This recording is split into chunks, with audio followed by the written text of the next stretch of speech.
मैं संतोष कुमार मिश्रा, प्रवक्ता Bihar inter college Dankaur. आज आप लोगों को बही खाता के पहला यूनिट से पहले चैप्टर साझेदारी सामान्य परिचय के बारे में अध्ययन कराएंगे। तो बही खाता में सामान्य परिचय साझेदारी का क्या है उसके बारे में हम विस्तृत अध्ययन आप लोगों को कराते हैं। साझेदारी सामान्य परिचय, साझेदारी क्या है? सबसे पहले साझेदारी का मतलब होता है दो या दो से अधिक लोग मिलकर कार्य करें। ये जरूरी नहीं है बिजनेस ही हो, किसी भी जगह। आप क्रिकेट वगैरह देखते होंगे तो क्रिकेट वगैरह में आपको पता लगता है कि क्रिकेट में सबसे पहले दो व्यक्तियों के बीच की पार्टनरशिप कितनी हुई, दो खिलाड़ियों के बीच की पार्टनरशिप कितनी हुई, यानी साझेदारी।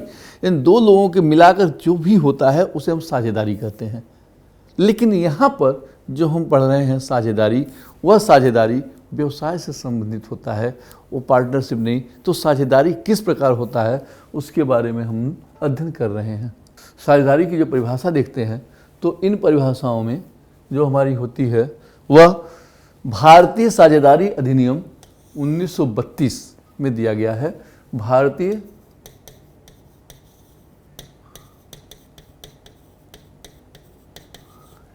उन्नीस सौ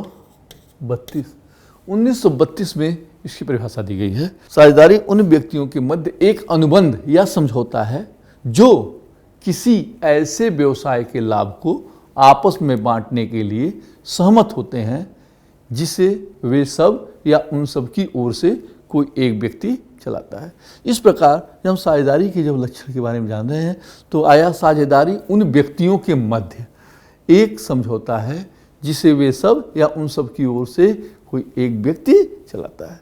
तो साझेदारी की परिभाषा के बाद हम इसी परिभाषाओं से लक्षण में आते हैं कि साझेदारी के कौन कौन से लक्षण हैं।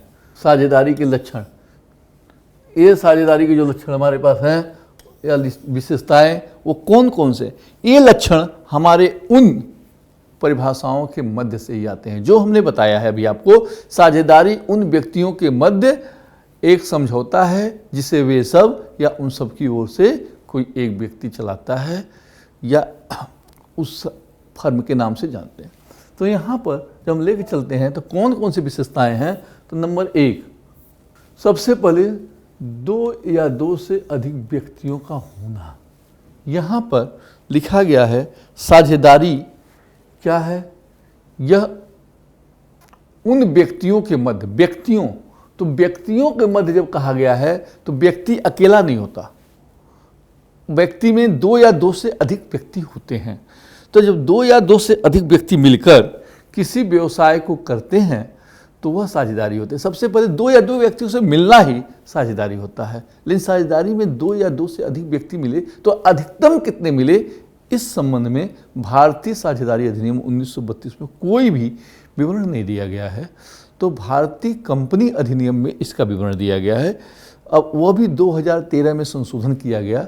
तो भारतीय कंपनी अधिनियम 2013 में यह कहा गया कि कोई भी साझेदारी में अधिकतम व्यक्ति 50 हो सकते हैं, न्यूनतम 2 और अधिकतम 50, 2 और 50 यह व्यक्ति जो है साझेदारी में होते हैं, पहला लक्षण। दूसरा, साझेदारी उन व्यक्तियों के मध्य एक अनुबंध है, अनुबंध में समझौता। तो दूसरा पार्ट हमारा आता है कि यह क्या है, समझौता। साझेदारी का जन्म समझौते से होता है, यानी बिना समझौते के साझेदारी नहीं हो सकती है। जब तक कोई समझौता नहीं होगा तब तक हम साझेदारी को जन्म नहीं हो सकता है। तो साझेदारी के लिए उन व्यक्तियों के बीच समझौता होना चाहिए। यह समझौता किसी प्रकार का हो सकता है, लिखित भी हो सकता है और मौखिक भी हो सकता है। यह समझौता आपस में बैठ के भी कर सकते हैं या कागजों पर लिख के कर सकते हैं। तो इस प्रकार के समझौते को हम साझेदारी में शामिल करते हैं। परंतु लिखित समझौता अधिक सेफ होता है। यह समझौता हो गया।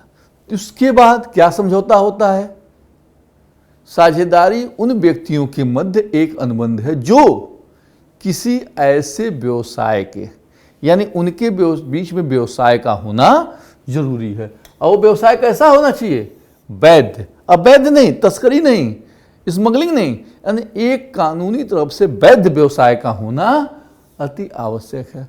ऐसे व्यवसाय के क्या करना है, लाभ को बांटना है, अर्थात लाभ हानि का विभाजन। जो व्यवसाय है उस व्यवसाय से प्राप्त होने वाले लाभ उसको आपस में बांटने के लिए समझौता होता है। ये क्या है? साझेदारी उन व्यक्तियों के मध्य एक अनुबंध है जो किसी ऐसे व्यवसाय के लाभ को आपस में विभाजन करने के लिए समझौता करते हैं जिसे वे सब चलाते हैं या उन सब की ओर से कोई एक व्यक्ति चलाता है। इसके अतिरिक्त कुछ इसमें जो है लाभ विभाजन के बाद जो है इसमें कुछ आता है क्या?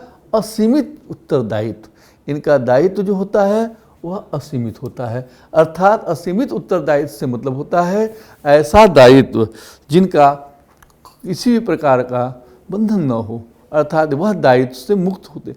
सीमित दायित्व क्या होता है? जितनी पूंजी लगा दी है वहीं तक उत्तरदायित्व होता है। असीमित का मतलब जो पूंजी लगाए हैं उससे अतिरिक्त उनके प्राइवेट संपत्ति पर भी उसका दायित्व होता है। तो साझेदारों की जो प्राइवेट संपत्ति होती है उस पर भी उत्तरदायित्व बना होता है। तो इस प्रकार के दायित्व को हम असीमित दायित्व कहते हैं। पंजीयन, रजिस्ट्रेशन, साझेदारी का पंजीयन अनिवार्य नहीं है।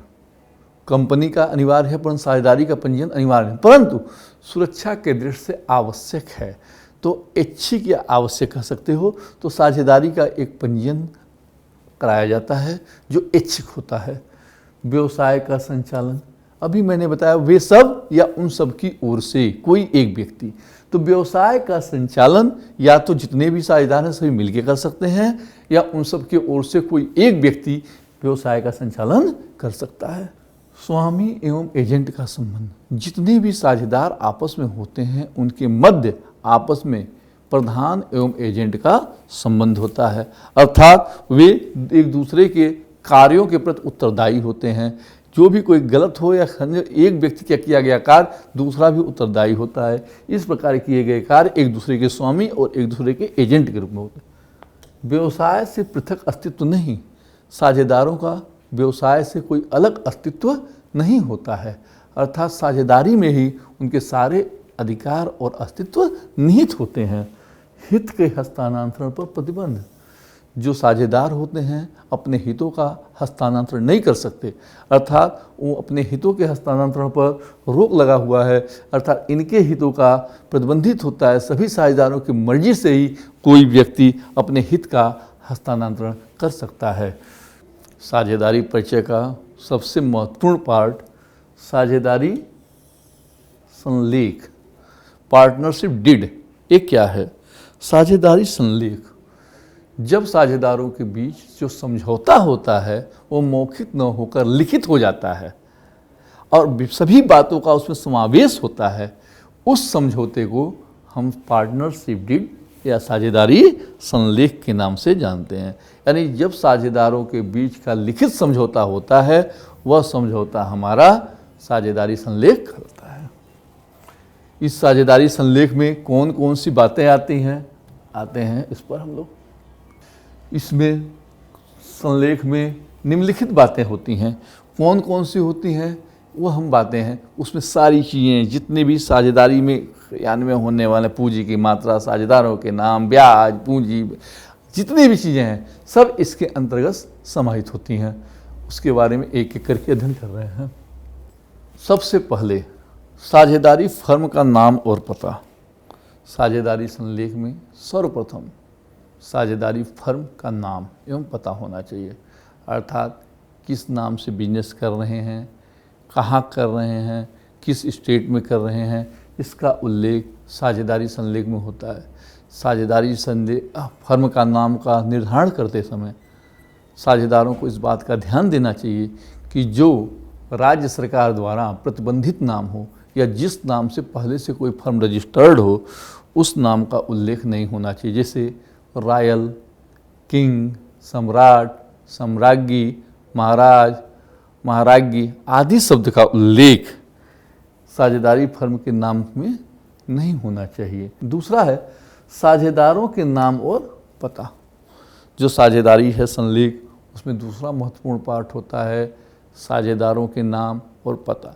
जो जितने भी साझेदार होते हैं सबका व्यक्तिगत नाम होना चाहिए, कहाँ का है उनका पता होना चाहिए, कहाँ कहाँ के हैं, क्या करते हैं। तो इनका जो है अलग से एक दायित्व होता है। सब साझेदारी संलेख में क्लियर कट समस्त साझेदारों का नाम और पता का उल्लेख होना चाहिए। साझेदारी की अवधि या समय, साझेदारी कितने समय के लिए हो रही है, इसका उल्लेख होना चाहिए। साझेदारी निश्चितकालीन है या अनिश्चितकालीन। साझेदारी में जो है वह अल्पकालिक है, दीर्घकालिक। साझेदारी किसी कार्य विशेष के लिए की जा रही है या निरंतर चलती रहेगी, इस बात का उल्लेख होना चाहिए कि साझेदारी कितने समय के लिए उनकी पहले से अगर नहीं है तो मान लिया जाएगा कि साझेदारी अनिश्चितकालीन होती है। पूंजी ये बहुत भी महत्वपूर्ण तथ्य है। साझेदारी में कितनी पूंजी लगाया जाए, इसमें समस्त साझेदारों द्वारा दी गई पूंजी का उल्लेख होना जरूरी है कि साझेदारी में कितने लोगों की कौन कौन सी पूंजी है, अर्थात प्रत्येक साझेदार की अलग अलग पूंजी का उल्लेख इसके अंतर्गत किया जाता है। कौन साझेदार कितनी पूंजी दिया है, अतिरिक्त पूंजी दिया है या उसको ऋण के रूप में दिया है, इन सब बातों का साझेदारी संलेख में उल्लेख होना चाहिए। पूंजी पर ब्याज, पूंजी पर कितने प्रतिशत से ब्याज लगाया जाए, इसका उल्लेख साझेदारी समझौते के अंतर्गत होना चाहिए। साझेदारों के बीच जब बैठक होगी तो वहाँ पर इसका उल्लेख होना चाहिए कि पूंजी पर कितने % ब्याज लगाया जाए, 10%, 12%, 6% या नहीं लगाया जाए। अगर लगाया जाए या इतने पूंजी तक न लगाकर इसके ऊपर लगाया जाए अतिरिक्त पूंजी पर, इन सब बातों का उल्लेख पूंजी के ब्याज का साझेदारी संलेख में होना चाहिए। इसका क्लियर उल्लेख नहीं है तो साझेदारी पर जो है पूंजी पर ब्याज नहीं दिया जाता है। आहरण, आहरण क्या होता है? आहरण का मतलब साझेदारों द्वारा जो निजी खर्चे के लिए लिया गया है, अर्थात जब निजी खर्चे के लिए लिया गया है उसे हम आहरण की कैटेगरी में रखते हैं। जब हम निजी खर्चे के लिए व्यापार से कुछ धन या रकम या सामान कुछ भी लेते हैं वह सब आहरण होता है। तो आहरण पर ब्याज दिया जाए या न दिया जाए, इन सब बातों का उल्लेख भी साझेदारी संलेख में होता है। अगर दिया जाए तो किस प्रतिशत से दिया जाए, उसका दर क्या होगा, आहरण पर कितना प्रतिबंध होगा, इन सब बातों का पूरा उल्लेख इसमें होना चाहिए। अगर नहीं कुछ लिखा है तो आहरण पर ब्याज नहीं दिया जाता है। लाभ हानि वितरण अनुपात, साझेदारों के बीच ये समझौता बहुत ही आवश्यक है कि साझेदारों के बीच लाभ हानि के वितरण का क्या अनुपात होगा, अर्थात साझेदारों के मध्य किस अनुपात में लाभ हानि बांटा जाएगा। यह समझौते के तहत ही निहित होता है। उस समझौते में ये क्लियर हो जाएगा कि साझेदारों को किस अनुपात में लाभ या हानि दिया जाता है। अगर ऐसा नहीं है तो यह क्लियर हो पाना मुश्किल है। तो ऐसी स्थिति में सभी साझेदारों को बराबर बराबर लाभ हानि बांटा जाएगा। वेतन, बोनस एवं कमीशन, इसके अंतर्गत साझेदारों के वेतन, बोनस और कमीशन का उल्लेख होता है। किस साझेदार को वेतन दिया जाएगा, किसको नहीं दिया जाएगा, अगर कोई विशेष काम करता है तो उसे बोनस या कमीशन मिलेगा कि नहीं मिलेगा, इन सब का पहले ही समझौता होना उचित होता है और उस समझौते को लिखित रूप में लिख दिया जाता है। अगर ऐसा समझौता नहीं है तो किसी भी साझेदार को वेतन, बोनस या कमीशन प्राप्त नहीं होगा। लेखांकन की विधि, लेखांकन की विधि के अंतर्गत हम यह देखते हैं कि साझेदारों के बीच अकाउंटिंग की कौन सी विधि अपनाई गई है, अर्थात लेखांकन किस प्रकार किया जा रहा है। वह इकहरा लेखा प्रणाली अपना रहा है, दोहरा लेखा प्रणाली अपना रहा है या रोकड़ पद्धति अपना रहा है, किस विधि के अंतर्गत लेखांकन की भारतीय बही खाता प्रणाली अपना रहा है, इस विधि का उल्लेख उस लेखांकन या साझेदारी संलेख के अंतर्गत होना चाहिए। ख्याति का मूल्यांकन, ख्याति के मूल्यांकन के संबंध में जब कोई नया साझेदार प्रवेश करता है, अवकाश ग्रहण करता है या किसी साझेदार का दिवाला निकलता है, ऐसे संबंध में ख्याति का मूल्यांकन किया जाता है। अब ख्याति का मूल्यांकन किस प्रकार किया जाए, उसका आधार क्या होगा, इसका उल्लेख साझेदारी संलेख में होना चाहिए। अब साझेदारी संलेख में इस बात का उल्लेख होना चाहिए ख्याति मूल्यांकन की कौन कौन सी विधियां हैं, अर्थात वह औसत लाभ विधि से निकाला जा रहा है या अधिलाभ विधि से निकाला जा रहा है या वार्षिकी विधि से या पूंजीकरण विधि, जिस विधि का भी है, उसका पहले से ही उल्लेख कर दिया जाना चाहिए साझेदारी संलेख में, ताकि भविष्य में किसी भी प्रकार के झगड़े की संभावना न हो। साझेदारों का दिवाला होना। दिवालिया शब्द क्या होता है?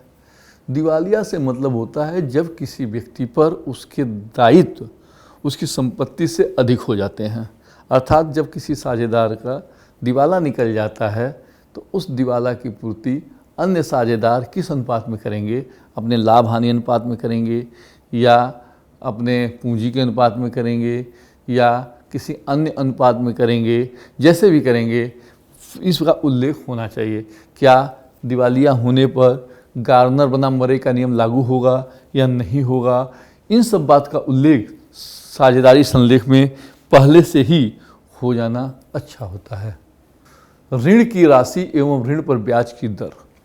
साझेदारी संलेख में इस बात का उल्लेख होना चाहिए कि यदि कोई साझेदार फर्म को ऋण देता है तो उस ऋण की राशि पर किस प्रतिशत से या किस दर से ब्याज मिलेगा, ब्याज की दर क्या होगी, ब्याज का दर किस प्रकार होगा, इसका उल्लेख होना चाहिए। यदि ऐसा कुछ उल्लेख नहीं किया गया है तो साझेदारों को 6% की दर से ऋण पर ब्याज पाने का अधिकार होता है।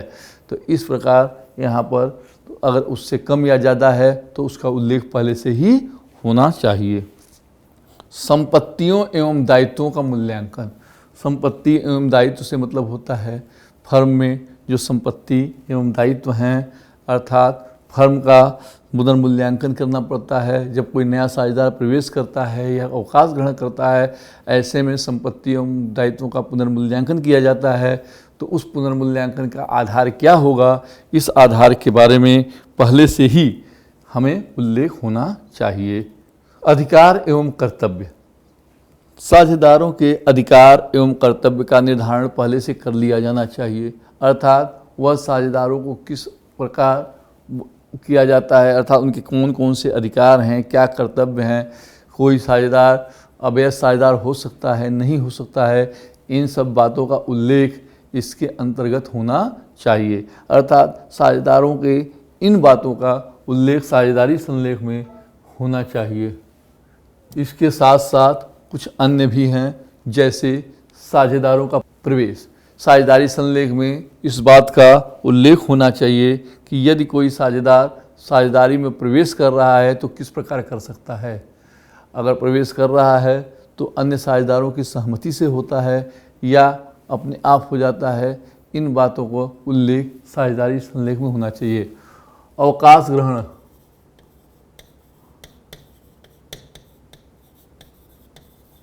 अवकाश ग्रहण, कोई साझेदार अवकाश ग्रहण करना चाहता है, अर्थात वह साझेदारी फर्म से अवकाश लेना चाहता है, तो वह अवकाश ले सकता है या नहीं ले सकता। यदि लेता है तो किन शर्तों पर लेता है, क्या अपने किसी उत्तराधिकारी को उसमें प्रवेश कर सकता है या नहीं कर सकता है, इन बातों का उल्लेख इसमें होना चाहिए। फर्म का विघटन। फर्म का विघटन, यदि साझेदारी फर्म का विघटन होता है या समापन होता है तो किस विधि द्वारा किया जाना चाहिए, उनके संपत्तियों को यानी न्यायालय द्वारा होना चाहिए, आपसी समझौते द्वारा होना चाहिए, या समापन में क्या नियम लागू होगा। अगर दिवालिया हो गया तो गार्नर बनाम मरे का नियम लागू होगा या नहीं होगा, इन सब बातों का उल्लेख होना चाहिए। अगला, जब साझेदारी अवकाश ग्रहण कर रहा है तो उसकी दी जाने वाली पूंजी का उल्लेख होना चाहिए कि उसकी पूंजी का भुगतान किस प्रकार हो, अर्थात वह नगद में हो या उसके ऋण में हस्तांतरित कर दिया जाए। इन सब बातों का उल्लेख साझेदारी संलेख में होना चाहिए। और समस्त जितने भी विवाद के जड़ हैं उन सभी बातों का उल्लेख पहले से ही साझेदारी संलेख में कर दिया जाए तो ज़्यादा अच्छा होता है, अर्थात भविष्य में किसी प्रकार के झगड़े या उसके विवाद की आवश्यकता नहीं पड़ती है। इसलिए हर चीज़ की छोटी छोटी हर बातों का पहले ही लिखित समझौता हो जाना चाहिए। इस प्रकार साझेदारी संलेख है। यदि साझेदारी संलेख नहीं है हमारे पास तो कौन कौन से नियम लागू होंगे। अगर साझेदारी संलेख हमने नहीं किया है, अर्थात लिखित समझौता तो किया है, साझेदारी का जन्म भी समझौते से होता है, मगर वो समझौता हमारे पास मौखिक है। अब मौखिक है, मौखिक कोई माने न माने, ऐसी स्थिति में अगर कोई लिखित समझौता नहीं है या कोई प्रमाणिक समझौता नहीं है तो क्या क्या नियम लागू होते हैं, यह हमें जो है भारतीय साझेदारी अधिनियम में पहले ही बताया गया है कि कौन कौन से साझेदारी समझौते के अभाव में भी कुछ ऐसे हैं जो नियमों का हम पालन करते हैं, वे कौन कौन से हैं उनके बारे में हम बता रहे हैं। नंबर 1, प्रबंध एवं संचालन।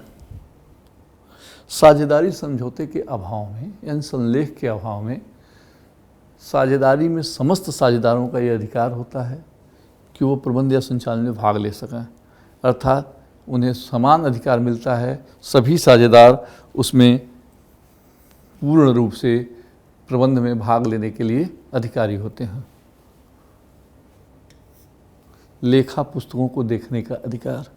साझेदारी संलेख के अभाव में जितने भी साझेदार हैं, समस्त साझेदार लेखा पुस्तक या गोपनीय पुस्तक को देखने का अधिकार प्राप्त करते हैं, अर्थात उन्हें उस पुस्तकों को देखने का पूरा अधिकार होता है। लाभ हानि का समान वितरण, अर्थात लाभ हानि जो होती है उसका समान वितरण करते हैं। अगर कोई समझौता आपस में नहीं है, बंटवारे का कोई समझौता नहीं दिया गया है, तो ऐसी स्थिति में जो लाभ हानि आपस में है वो सभी साझेदारों में इक्वल या बराबर बांटा जाएगा, अर्थात उन्हें समान अनुपात में दिया जाएगा।